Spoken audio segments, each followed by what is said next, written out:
Parece que a festa do pronome neutro acabou. Para alegria de todos e para tristeza de todos, Lula sanciona a lei que proíbe linguagem neutra em órgãos oficiais do governo. Será que a militância vai acusar Lula de homofóbico? Ou ele pode tudo? Esta é o Visão Libertária, sua fonte de informações descentralizadas e distribuídas. Ajude a propagar as ideias de liberdade. Deixe o seu like e compartilhe com seus amigos. Um artigo seu pode virar vídeo aqui também, sabia? Este artigo foi escrito por quase 5 anos sem pagar imposto, revisado e narrado por Gordinho Caipira. Há quem diga que o Brasil parece um episódio de South Park, pois certas coisas que acontecem aqui nessa terra, tão linda quanto desgraçada, não fazem o menor sentido. Se por um lado, Lula está agindo exatamente como esperado, quebrando estatais, falindo a economia e falando um monte de besteiras, por outro, no que tange às pautas culturais e ambientais, ele caminha na contramão do que a esquerda defende, ou ao menos diz defender. Pois bem, a cena do dia é Lula sancionando uma lei que proíbe linguagem neutra nos órgãos públicos. Sim, isso mesmo, aquele mesmo lado político que transformou todes, elo, amigue, menine e outras diarreias linguísticas em um símbolo forçado de inclusão, agora se vê diante de um veto presidencial ao uso dessa linguagem que há pouquíssimo tempo juravam ser uma pauta civilizatória. O projeto sancionado por Lula estabelece que a administração pública deve seguir a norma culta da língua portuguesa e não pode empregar linguagem neutra em documentos, comunicados e atos oficiais. Apesar de parecer algo não muito importante em um país dominado pelo crime organizado, sufocado por impostos e oprimido pela censura, essa atitude do Molusco é sim significativa, não no sentido prático,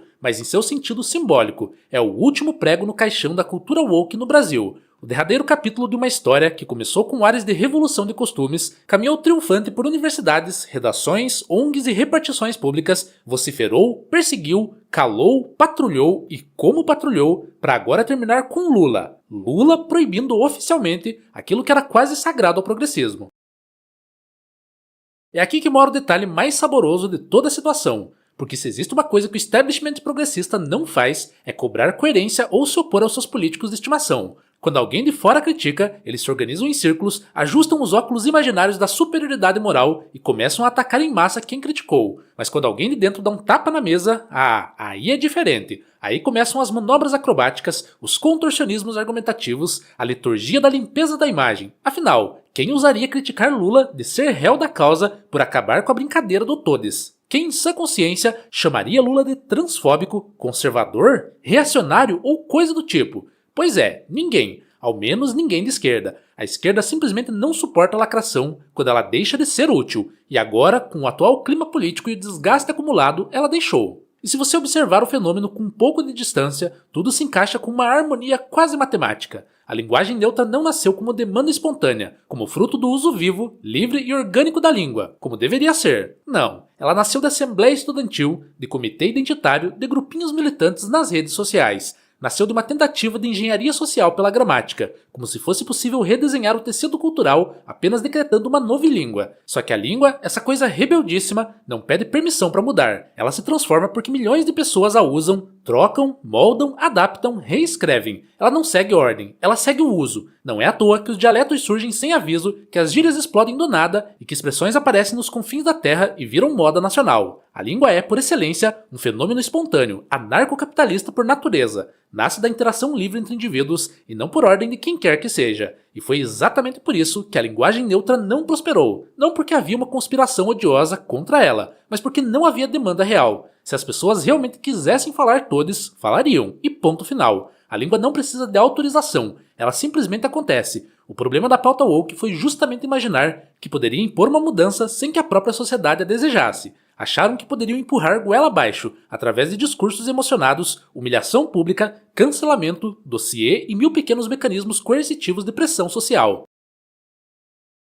E se tem uma coisa que o brasileiro detesta, é alguém dizendo como ele deve falar, se comportar ou pensar. A cultura woke errou na primeira lei da convivência brasileira. Não enche o saco. Mas talvez o ponto mais amargo dessa história seja outro: as inúmeras pessoas que nos últimos anos foram massacradas por não se curvarem a essa liturgia woke. Gente que perdeu emprego, reputação, clientes, amigos e tranquilidade porque ousou dizer que todes não fazia sentido, ou que achava ridícula a ideia de que discordar de uma construção artificial seria violência simbólica. Quantos não foram publicamente mutilados pela patrulha digital por defender que a linguagem não é um Lego que se rearranja conforme a ideologia da moda? Quantos não ouviram sermões intermináveis sobre como a gramática tradicional seria um instrumento de opressão cis-heteronormativo, ultrafascista, eurocentrado e imperialista? Sim, parece ridículo agora, e é ridículo mesmo, mas foi real. Foi assustadoramente real. E o mais engraçado é observar a mesma militância que ontem pedrava qualquer discordante, agora tentando justificar a decisão de Lula ou fingindo que nada aconteceu. Eles sempre dão um jeito de passar pano quando o movimento estratégico exige, mesmo que isso implique contradizer tudo o que berravam até então.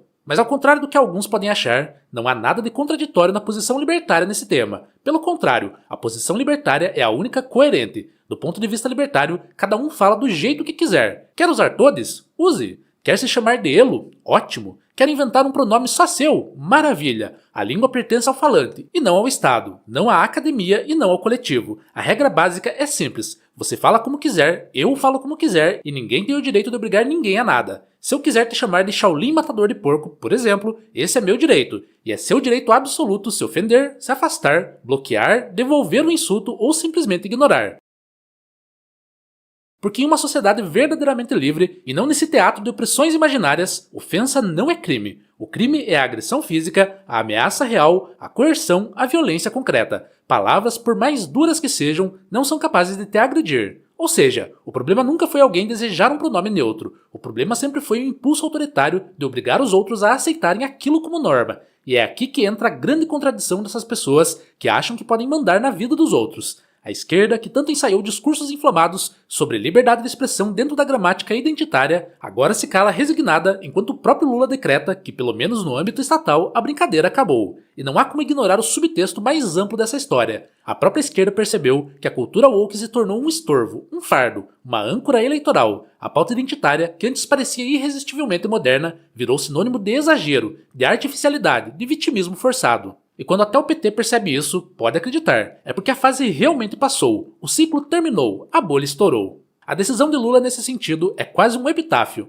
Aqui jaz o surdo coletivo do todes. É a certidão de óbito oficial da cultura woke em sua face linguística. E curiosamente, isso não significa diminuir as pessoas trans, não significa desrespeitar minorias, não significa negar problemas reais. Significa simplesmente reconhecer que a língua não pode ser sequestrada por um projeto político, especialmente quando esse projeto se ancora mais nos delírios de uma pequena bolha do que em qualquer necessidade social concreta. O fim da festa woke não chegará com um grande confronto ideológico, mas com gestos assim, silenciosos, pequenos, quase desinteressados. O próprio Lula, ao sancionar a proibição, não fez discursos inflamados nem justificativas poéticas. Apenas assinou e pronto, como se dissesse, chega, cansei desse assunto.